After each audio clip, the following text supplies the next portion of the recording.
Hi, my name is Monica Kretschmer, and I'm the founder and CEO of the Universal Women's Network, Woman of Inspiration Awards, and this is the Woman of Inspiration podcast, where we speak with women who lead, inspire, and motivate. So today we have a very, very special guest. She is a fierce, and I say fierce, advocate of women's health, longevity, and human performance, none other than Dr. Vonda Wright. She's a pioneering orthopedic sports surgeon, researcher, and thought leader who is redefining aging. With over 25 years of clinical experience, she has cared for more than 100,000 patients, blending medical expertise with innovative strategies to help people go stronger, live long, and age with power. Mm. Her award winning research in musculoskeletal aging has shifted the conversation around longevity, menopause, which is what I'm in, and a lot of women my age, and bone health, turning the focus to decline to possibility. Her upcoming book, which I'm super excited for, Unbreakable, is a woman's guide to aging with power, launching next week. So if you haven't got your book yet, pre order. We'll give everything in the notes below. It is a rally cry for a million women, and I think it can reach way more than a million with the tools to protect their bone health, embrace strength, and thrive at every stage. Mm. Now, Dr. Vonda, I know that I shared with you in the green room, but this conversation is incredibly personal for me. And it's Mm. because of you, Dr. Vonda, that inspired me to finally complete that bone density scan that I had Oh. sitting on my shelf for over a year. Hmm. And it's because of that bone density scan that I have changed my health. I have changed my nutrition. I have changed my habits around because I want to live a life of what you talk about, unbreakable and in power. So, Hmm. welcome, Dr. Vonda. Um, Everyone listening, you're in for a treat.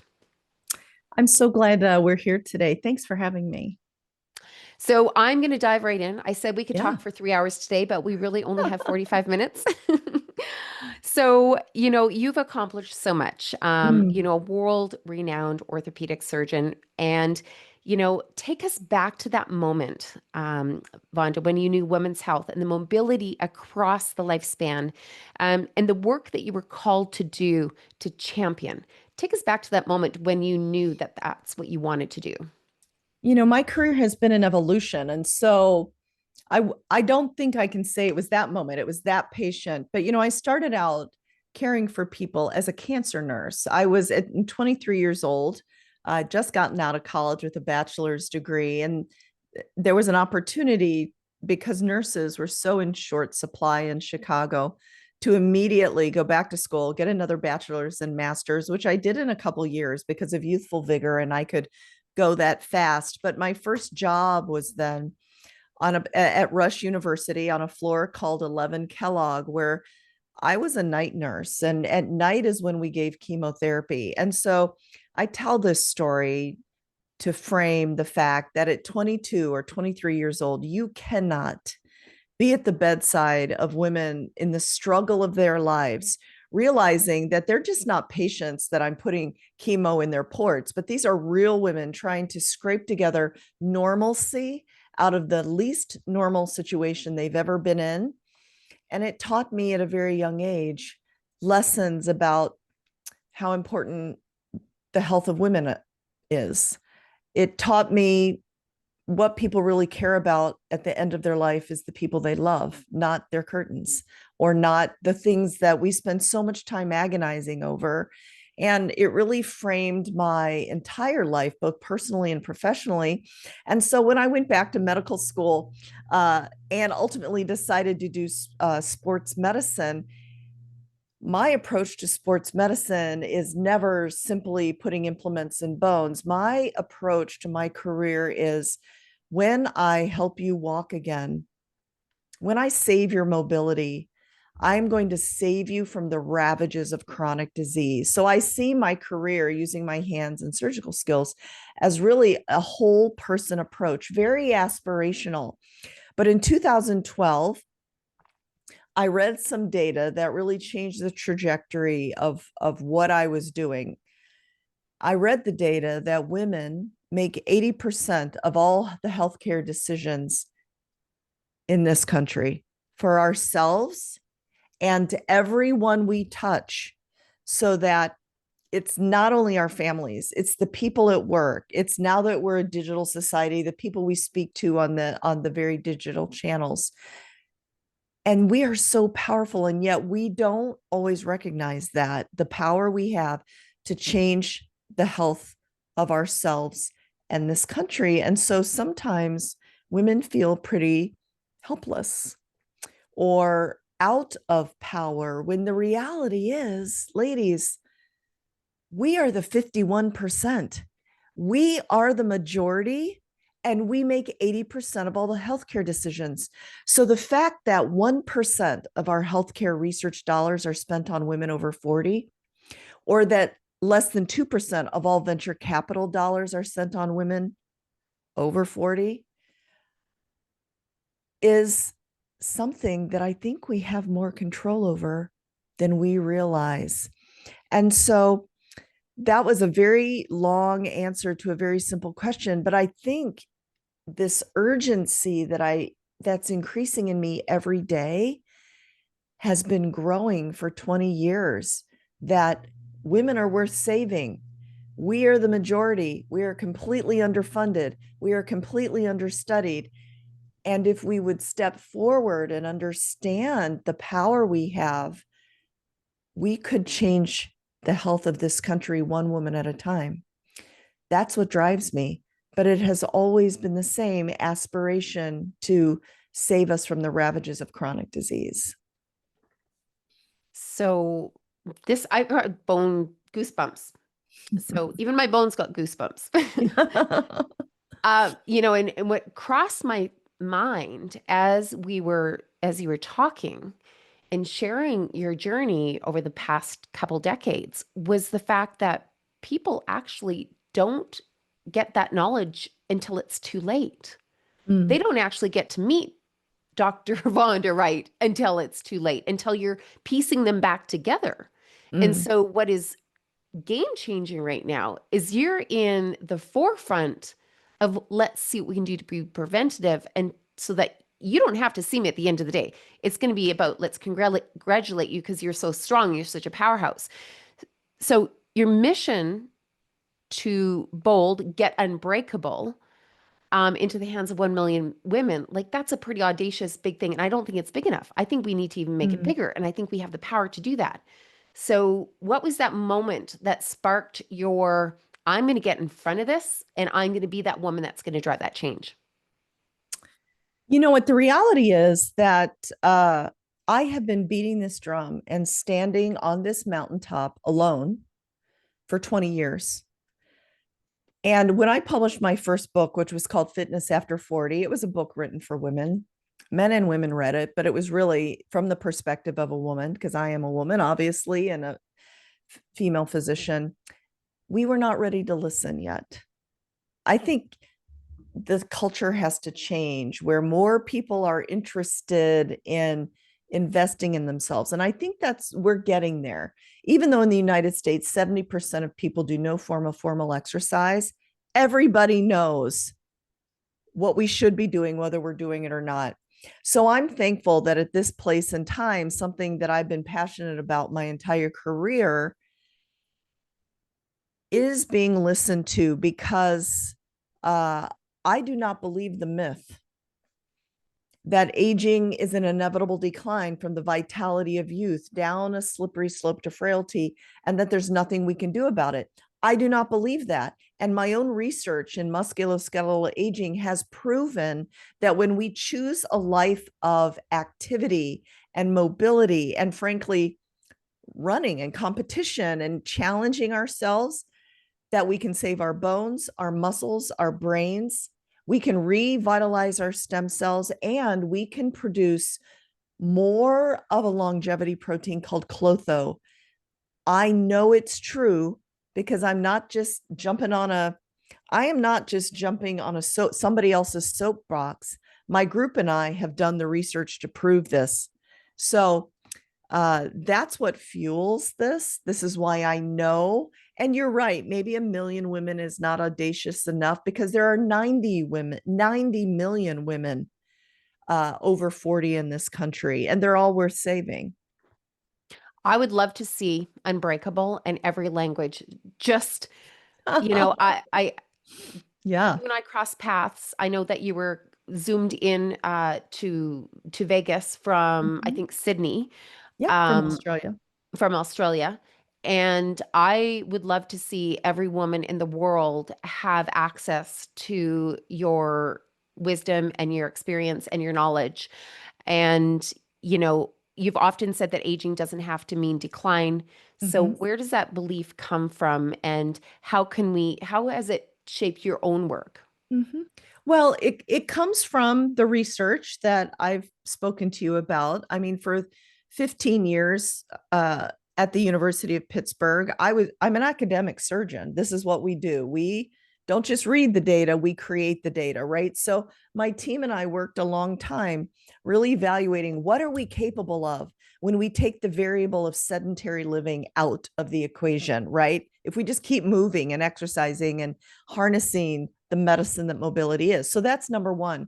Number two, I grew up at a time when it was safe to take your kid to a race, as my father often, he was a runner, did.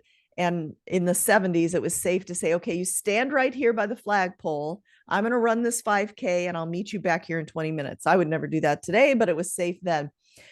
And I just remember at a very young age, there would be these few people that were anomalies then. They were, I didn't know how old I was. I was 7 years old, but it turns out that they were in their early 60s, but they were running these races. And in the 70s, that was not usual. Now it's very usual. It's not a big deal, right? But at the time, I had such a big impression about how celebratory we were with the people who continued to be physical specimens in their 60s and 70s. So I've always had this idea. And so even now, my endurance running father, Gene, is 86. Up until very recently, he still ran every day. Right. So I've always grown up with this idea that there is more than what we're programmed to believe.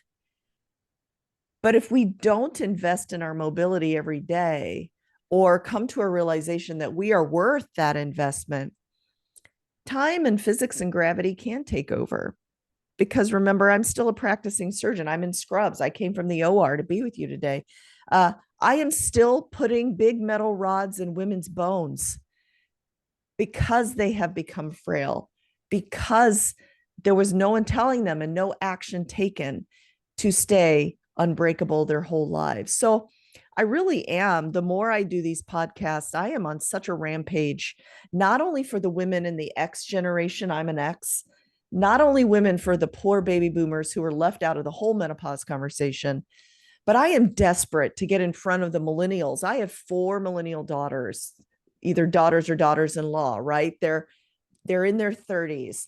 I am desperate to educate them and the older millennials who are squarely entering perimenopause right now because they're 44, 45, that they're never going to hit a wall like I did, that they are not going to suffer like generations of women have because it is needless. Women do not have to come into me and say, doc, I have a very high pain tolerance and I didn't want to come. Women do not have to bear that. One thing I learned so many things from being a nurse, but in nursing frameworks, nurses believe, I was going to say, we believe, I'm a nurse, I still have degrees in nursing. We believe pain is what people say it is. They don't have to justify it, but women continue to have to justify their suffering. And I think not on my watch. Mm. We are going to course correct this for the Amen. millennials and my 17-year-old who is whatever she is, Alpha, Z, whatever. It doesn't have to continue. So, which leads me into this next chapter, and and I'm dying to dive into this, which is why bone density really matters so much for women. And there's a difference between men and women. And I'm a prime candidate. Like, I didn't have a clue why I needed to take that little slip and go get my bone density scan at 54. I got it at 52 just before I was turning 53. It sat there collecting debts. I didn't have a clue what was going on with my body. I didn't have any idea about the estrogen and the effects. So let's dive in there because every woman needs to hear this. You know what? I'm actually proud of whoever clinician wrote you a prescription for a bone density at 51, or you may have insisted on it because insurance in the United States, at least, doesn't pay for bone densities until you're 65. And in Australia, yeah, not until they're 70. So I am also on a mission. I started this last July when nobody was talking about bone. And I'm like, why aren't we talking about bone? I'm a bone doctor. Listen, and thank God everybody has picked up the mantle to talk about bone right now. And people like you are getting your bone density and talking about it and therefore leading other people to do it. The reason you fall down and break a bone instead of bouncing back up is because your bones are weak. Osteoporosis literally means holes in bone.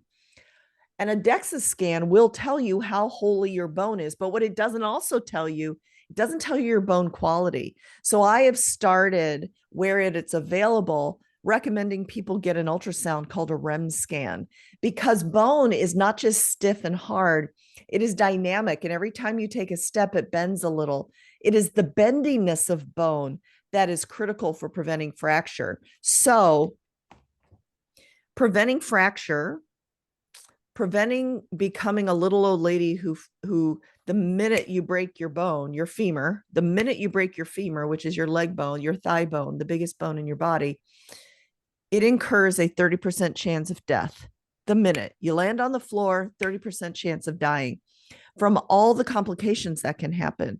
You also incur a 50% chance of not getting to go home. Oh my God, Because, this hits home. My mom broke her femur, yes. And like you had to after the make the knee toe. surgery, which she rocked, by the way. Yeah. But then moving that garbage pail, she fell on ice and boom, it was a simple fall. Yeah. And it's usually the simple fall, right? You'll do fine if you stay upright, and yet many times we don't. And so bone health is not an old lady's disease, actually. Bone health begins in our teenage years. We accumulate bone and reach maximum bone density between 25 and 30.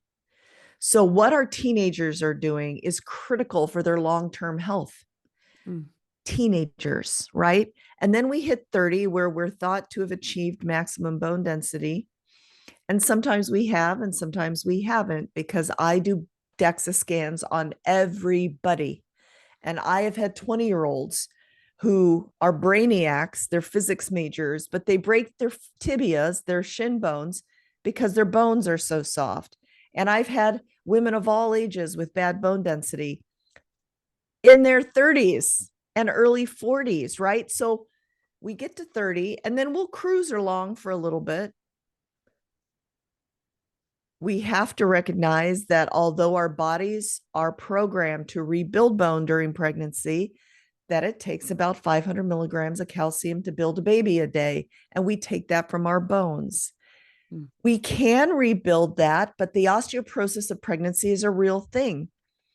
So we need to be eating enough, not only to build a baby, but to replenish our bones. Same thing happens with breastfeeding. I'm a big fan of breastfeeding. I breastfed for a year with my child. But if we're not eating enough and not replenishing during this very hectic time, we can have bone deficit. Mm. And then so we're moving out of child rearing, all the childbearing if we choose to have children, and for me that was 40, and I moved right into perimenopause when our hormones are chaos, and estrogen plays a critical role in bone density balance, so that the bone resorption by a cell called the osteoclast is balanced with the bone building. But without estrogen, we're eating more bone than we're building. And our rate of bone loss doubles or triples. So, such that in the 5 to 7 years we're in perimenopause before actual menopause, we can lose 15 to 20% of our bone density. Okay, people, if we're starting with low density because we never built enough bone, we're behind the 8 ball. So, here's the good news: we can change our bone density and our bone health, but not if we sit around waiting for it to happen. We have to make some critical decisions, take some critical actions to get in front of our bone health, because I don't want anybody to end up with that horrible decision of what to do with mom or what to do with me when I can't go home after a hip fracture. And these are not fear mongering. Sometimes I'm accused of fear mongering. Facts don't lie. I can hide the facts from you, or I can tell you the truth because I think you're smart. And I think you will make the right decisions if I tell you the true data. So I tell you, Truth. So, so education is power, it is power. period. That's right. And I believe my women are smart. They're going to make the best decision for themselves if they know. So, I mean, I'm just unpacking a couple of things that I Yeah. haven't heard before. And I was thinking about Mhm. my sister who's had 8 kids, Yes. 8. And I'm Yeah. sure she didn't know that each time she breastfed each one of those children, that she was actually giving her bone, giving so much out of her own body, not just of breast milk. And so Yeah. that's really interesting How do you for think we make milk, right? I mean, it's full of nutrients, right? I didn't think about it when I was breastfeeding. It's a decent question, right? absolutely. Yeah. Yeah. So the hormonal changes that a woman goes through, Yeah. wait, so before we go into that question, that bone density, that DEXA scan, Uh-huh. and I hear from so many women because I start that conversation with them because I want them to like, let's start it. And they're like, oh, I feel fine. It's I'm not not about having feeling any fine. hormone changes. I know. Like I, my sister-in-law is one of them. I mean, I love her dearly and she'll listen to this podcast later and probably Oh, call me up. But she's breezing through. She's on some hormone placement and oh, she she doesn't is. have Good any for her. hereditary reasons. And I said, please go get your bone DEXA density scan to scan. see where you are. Yeah. Well, you can't know. You can't feel your bones until they're broken. You cannot possibly know what your bone density is doing based on the way you feel. You cannot. So that's number one. Number two, you can't possibly know how much muscle you've lost unless you get a DEXA scan because it'll tell you body composition. You can't possibly know how starved your brain is because you may be fine and not have a brain fog, but a brain without estrogen starves. That is the work of Dr. Robbie Brinton, who's a brilliant brain scientist. And nobody ever talks about that. Your brain structurally changes without estrogen.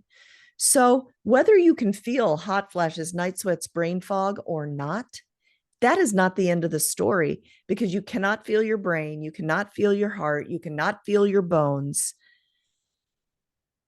And there is a cataclysmic change in the way we age when we lose our estrogen. So when people say to me, I want to do this naturally, I don't like taking pills. Okay, that's fine.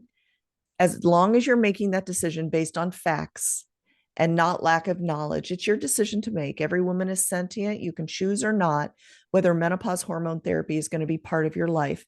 I personally have chosen to do the full gamut of menopause hormone therapy because I believe the data when it says that that will infer a 30 to 40% chance that I will decrease my all cause mortality, that I will decrease my incidence of fracture, that I will decrease my cardiovascular disease, which my family dies of, right?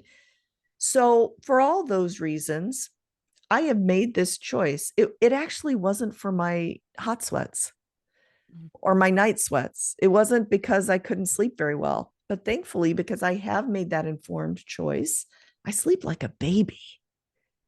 I it's amazing. And I know that's so hard for women in midlife. So I'm going to share with you that I made that exact same decision based on experts like yourself Yeah. like educating me. Mhm. Then I go out and get the information, but it was a no-brainer. I'm like, I went out, got that test, got the Mhm. results back. The same day I got the results that she said, low bone density, Mhm. you are osteopenia because Mhm. my mom has osteoporosis. Mhm. And then the knowledge that I learned is that you can stop it. You can't repair it, but you can prevent it from going further. And I'm like, there is no decision. I am going on full on HRT. And I was in the store loading up on yogurt Yeah, and all the protein, calcium rich foods. all Yes. of like I Yeah. left like within a half an hour, got my prescription refilled. Like I was like, there's no way. I don't Yeah. need anybody. Like I'm going to take care of this right now. I So, love that. That is the way you're going to affect your future by just taking action and not being mhm. afraid something's going to happen, but like I'm going to do everything humanly possible. And I love that you mentioned the food because it's not just hormones. It's jumping, it's lifting, it's eating enough calcium, vitamin D, magnesium, protein. Bones are 50% protein, right? It's it's for those that still think smoking and vaping is a cool way to relax in public. Okay, maybe you feel that way. It's bone poison. Surgeons will not even operate on bones if you're smoking anymore. It's such bone poison. And, there's a lot of things that go into to becoming unbreakable in the future. But it's not hard. It's a lifestyle. It's not a program. It's how we live. So what for those that are listening, I'm sure there's people going, they're grabbing pens and Yeah. they're writing. Yeah. They I can hope re-listen so. to it again. Yeah. I really do as well. And this is why it was so important that I had you on the podcast today. And thank you. I want to say thank you so much for taking this time from your incredibly busy schedule. I watch you on social media, and for those of you that haven't been following your journey, Dr. Vonda Wright, all over Instagram, you get really real and authentic, and you're Mm. giving such valuable information. I knew that I wanted to do my small part in Oh, helping get that message out because I talk to strangers about this. I was telling Tamsin, I talk to everybody about this. So thank you, is what I want to say. it's my pleasure. I appreciate you for giving me the your platform to do this. Yeah. And so they're going to say, okay, I want to know what top three things can I do today? Because Mm-hmm. they can do it today, Yep. not tomorrow, today, Yeah. To become unbreakable, to to become prepare to be unbreakable. unbreakable. Uh, okay. A couple of these are attitude changes and some are actions. So, number one, you have to believe you're worth it. You have to believe that the investment in your own health is more important than somebody else's little league game or somebody else's whatever we spend our time and energy deciding for other people or devote the inability to say no. You're more important than that, right? So you have to really come to believe that. Otherwise, you'll prioritize everybody above yourself. It's just human nature. Women do that. Number one. Number two, if we're going to take action, we're going to eat an anti-inflammatory diet, meaning high in protein. Whether you're a a meat eater or a vegetarian, you can get enough protein, but we must get enough protein so that we can build the structure we need. Listen, we were fed the lie that little was everything. Little is frail. Little is not lean and strong. So you can be lean and little, but you need to have muscles. So a great diet. Number two, we've got to learn to lift weights. You've just got to invest the time to learn the technique to lift for strength and power. When we're told to lift a really lightweight 25 pounds 25 times to failure, we're being taught to lift for endurance. Well, you're not a marathon runner. If you are, lift that way. We are lifting for strength and power so that we don't end up on the floor, right? So that means heavier weights, fewer reps, and you need to be taught that. So I always suggest instead of asking for your next Birkin bag or your next fancy thingy bob, ask for a trainer to teach you these skills that will last a lifetime. So we talked about attitude change, we talked about nutrition, we talked about lifting, and then I want you to jump around 20 to 50 times a day and impact your bones because that will build better bone. Even if you have osteopenia, you can still jump around. I'm not asking you to jump off a 6-foot wall, but up and down in your own office is fine. Beautiful. And what about the HRT? Oh, that's a given, right? That's a I mean, given. That's just a you have to make your decision. yeah. And so if you're a data person and you need to know the world's data on safety, then read Estrogen Matters by Avram Blooming and Carol Tavris. It's a book that changed my life. It's the world's data. If that's where your brain is, go read that book. If you have believed the summary of the data that I've said today, then find a doctor who knows how to prescribe it and has taken such an interest like me to become an expert in it, right? And so that may take a little digging, but listen, if this was your kid with cancer, you would dig around until you Mm. found the right person. And that's all I'm asking you to do. And what about supplements? Uh-huh. Like the vitamins. I was never a big vitamin gal at Yeah. all because I'm like, I felt I put enough nutrition into my body through Yeah. food, but I'm learning that that's not the case. And especially Well, during menopause, I really should be taking some more supplements. Are there any well, that you think that we should be having that are going to promote and help bone density and overall health? I love people to eat the rainbow, eat a lot of protein, eat a lot of vegetables, non-processed food. And even there, I like to say, I try my best, but I'm not perfect. And neither is our food supply. Many of the whole foods that we eat from the grocery store aren't that rich in nutrients anymore. So there are good data, many studies that show a good multivitamin of micronutrients is important for health outcomes. So, and I'm not married to one brand of those. There are many just good, solid micronutrients. Number one. Number two, most people are vitamin D deficient. Mm. And vitamin D is critical for bones and metabolism and immune system in the brain.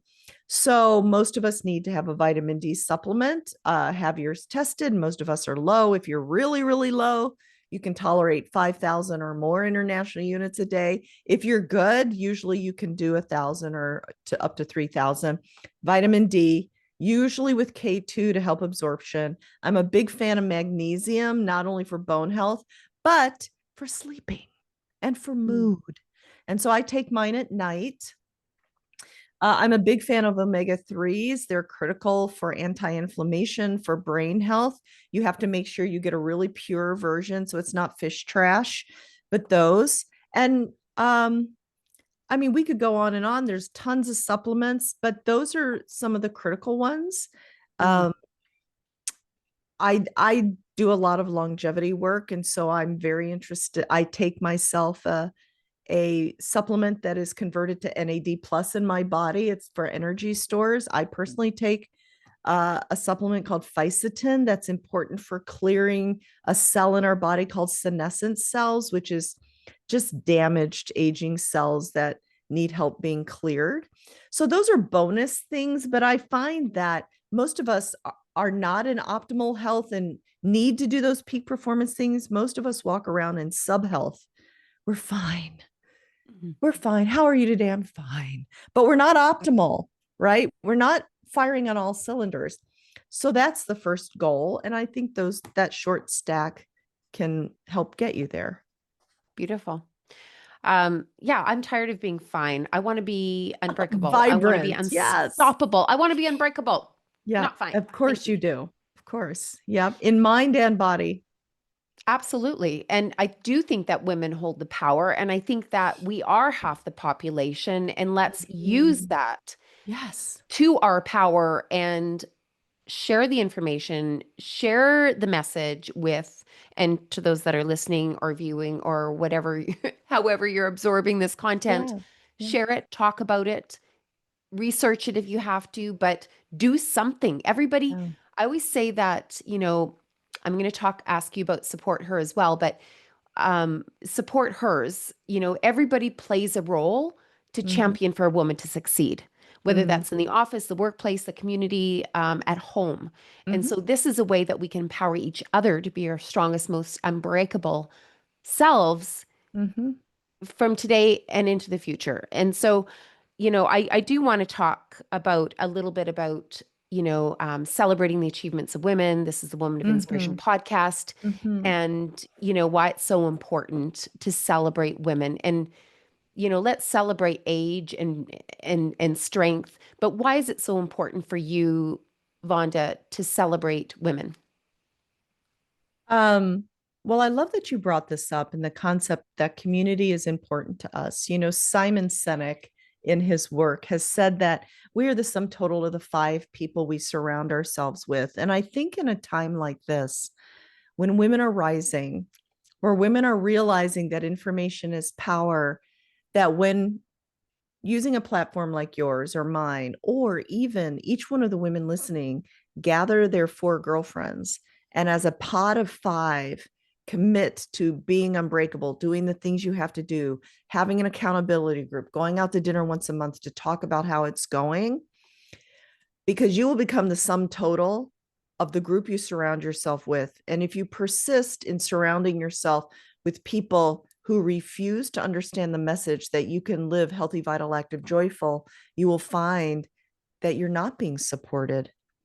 And this is hard because when you decide to make lifestyle changes that can really revolutionize how you feel, the sad truth is, and Monica, I don't know if you've ever had to do this. I've had to do this. Sometimes you have to distance yourself from the naysayers, Mm, right? So I think it's so important to support other women because we're all on a journey and we deserve that kind of support, being held up. I say this sometimes when I'm surrounded by these people.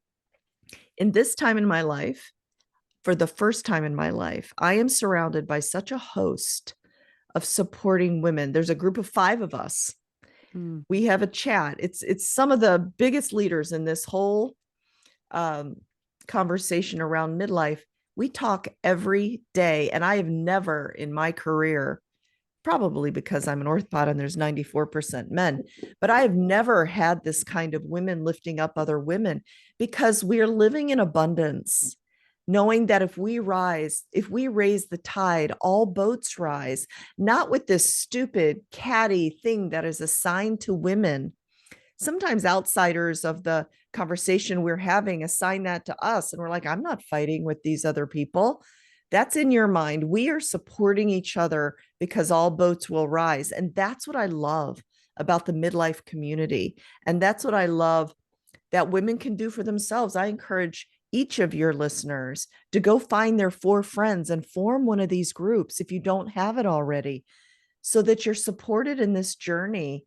And some of the longest living communities in the world, the blue zone groups, community is critical in their longevity. We know social support. So you must know this, and I hope you do, but the kind of uh community and support that your work does is not just for social reasons. It's changing lives, it's curing, it's keeping people from chronic disease. So it's really important. Beautiful. Well, I'm going to say that on my bookshelf, I've got a couple books and a space where yours is going to go next. Thank you. Because it's Yeah. on order and it has been on order since you launched. It's been on order since like April. Yeah, we So I'm announced early. Yeah, we did. We wanted it out super there. excited. I'm like done. Thank Um, you. so another piece that I want to talk about, because we've got women, we've got Mhm. half the population that we are actually targeting.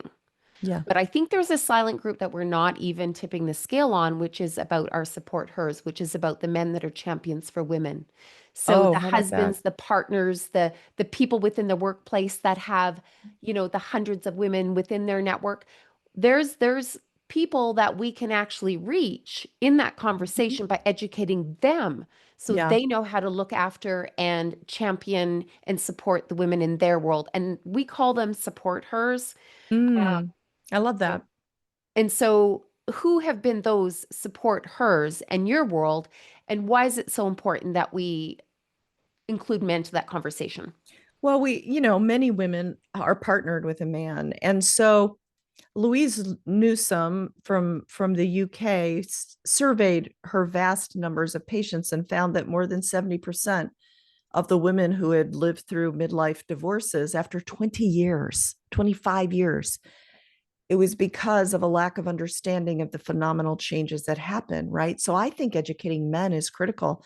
In fact, if you're listening, Joe Rogan, I would like to come on because I'm both Joe, a we sports got your doc. number. Joe, Or I not know yet. We you. do actually. Yeah. Oh, you do? I would like to come on with my husband, Peter Taglianetti, two-time Stanley Cup champion, to talk about this journey for us because a critical support in my life is poor Peter Taglianetti, whom when I was going through perimenopause more than a decade ago, I did not know it hit me.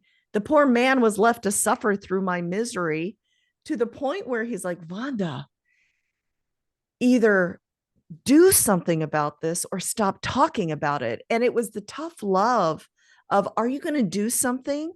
Or are you going to be miserable and make us all miserable forever? And so now the poor guy can cite you all these statistics that I can so easily cite. And his guy friends talk to him about this. They text him, can she talk to my wife? Realizing that something that these women don't control is going on. So I think it's really critical that we talk to our partners, but not only our partners. Listen, all men come from women. They were all in somebody's uterus, right? It's their issue. And for every woman who's raised a son or a nephew or has male colleagues, we just need to normalize this conversation Yeah. so that we're not saying vagina. We're just And body if we say parts, vagina, that's vagina. okay too. Right. Everybody, no, I said that because that's what happens. Vagina. We can name body parts, right? Men talk about their genitalia all day long. I know this for a fact because 94% of my colleagues are men. Let's just normalize women being able to talk about normal life things. And that comes from actually engaging in conversation. It's okay to say to somebody, a man who loves you, I don't know what's going on. I don't feel like myself. I'm on a journey to find out. I'll let you know what I find out. Or do you want to come with me? Yesterday in my clinic, I do a special kind of uh, uh, consultations specifically around building unbreakable blueprints. And a woman brought her husband. And the Amazing. three of us had a conversation. It was the most enlightened thing I had ever seen. I was so thankful that they were there as a couple. And we talked about all the things. Mm. So, I think that's super important. And I love how you're on that train. And I know that you had a conversation with Mel Robbins. I did meet yeah. Chris when I went to Chicago. I did that whole little 30-second thing. And he's like on the menopause train for sure. But there's so many men that just almost need to be invited. Like I'd like to invite The Rock. I think The Rock would be a really great one, He would right? be a He's great got advocate. girls.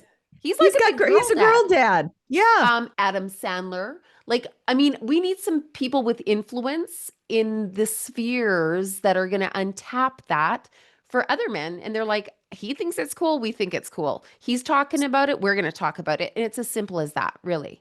So You I'll know? help you. If you want to throw a support hers conference, I will bring my retired athlete husband and we will sit there and with all the other people you bring because I think people like to listen. I mean, we love to listen to Halle Berry. People would love I to listen love to to listen to Peter. Halle Berry. Yeah, people would love to listen to Peter Taglianetti tell his I'm the toughest guy that ever was a tough guy and I was almost beaten by my wife's menopause. I mean, I think there's a conversation to be had. I think you're right.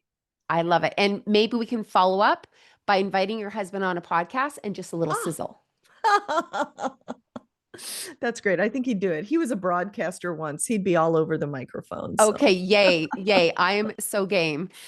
Okay, this has been absolutely a real treat. And I got to tell you, I was looking forward to this like all day. oh, you're And I so woke up sweet to going, I'm say going to it. have the best interview with Vonda. Oh, She's thank my you. hero. And you really are, because I see what you're doing. And I'm going to say it again. So, those of you that are listening, this is the most important message that a woman needs to hear to take control of her health. And so, before we wrap up here, and I'm going to ask you a couple of rapid fire questions, and Okay. then what a woman of inspiration is to you. But your book is coming out, Yeah. Unbreakable. Unbreakable. And what would you like to share with the audience about your book?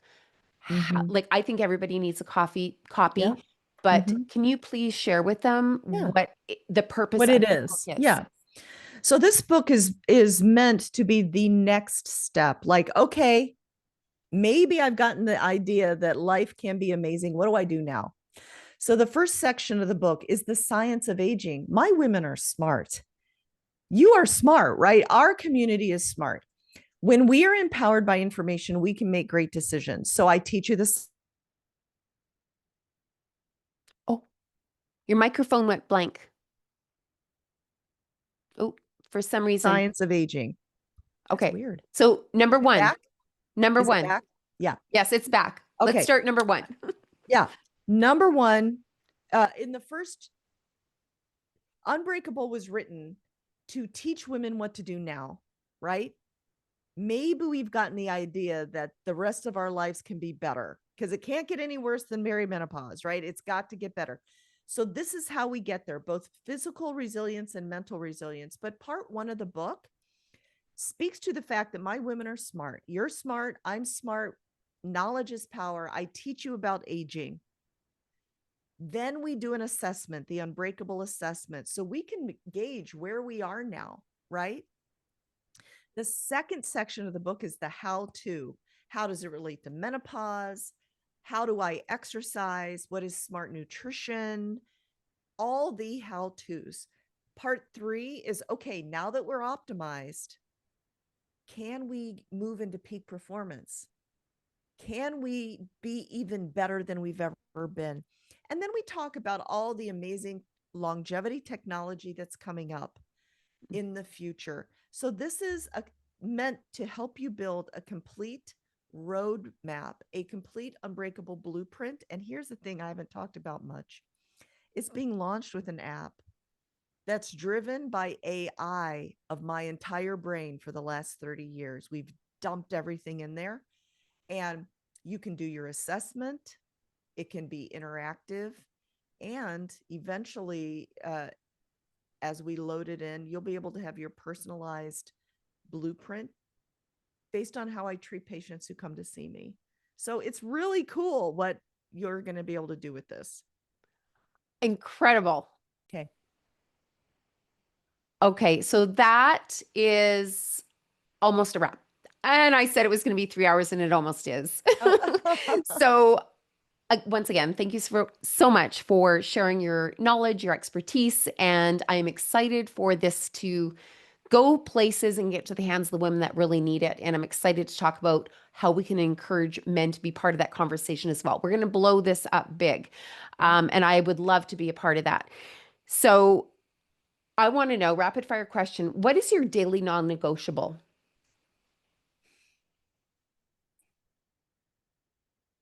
Oh, that's hard. Well, my daily non-negotiable is 130 grams of protein. That's a lot of protein. I work really hard at it.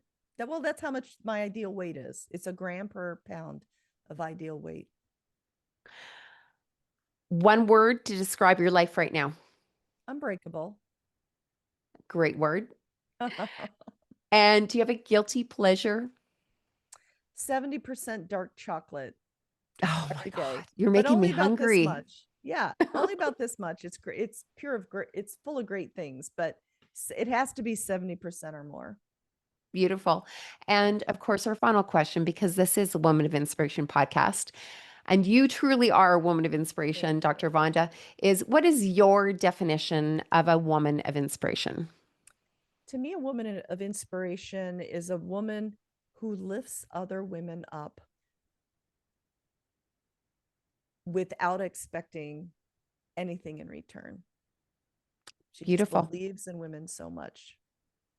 Beautiful. Well put to wrap up the Women of Inspiration podcast. Any last words for our audience? Where can they get a hold of this book that's coming out? Its pre-orders are still available. Even That's right. like, how can they get it? So you should go right now and pre-order it. So it's in your mailbox on the day it's released. So it's sold everywhere. that books are sold. But if you go to my website, The Unbreakable Book, it has all the links to all the booksellers. So it's easy to do it right there. And I hope you'll do it. We're going to do a lot of fun activities together once it's out. Well, I am excited about doing that. And I'm also, I've been putting a little bit of it into our newsletter every single week. Oh, This is thank where this you. podcast is going, and that is where that link is going to go Mhm. because I want to do everything that I can in my sphere to help push that forward in my small way. And I just want to say thank you so much for joining us on the Women of Inspiration podcast because women of inspiration don't wait for opportunities, we create them. Thank you so much, Dr. Vonda. Thank you for having me.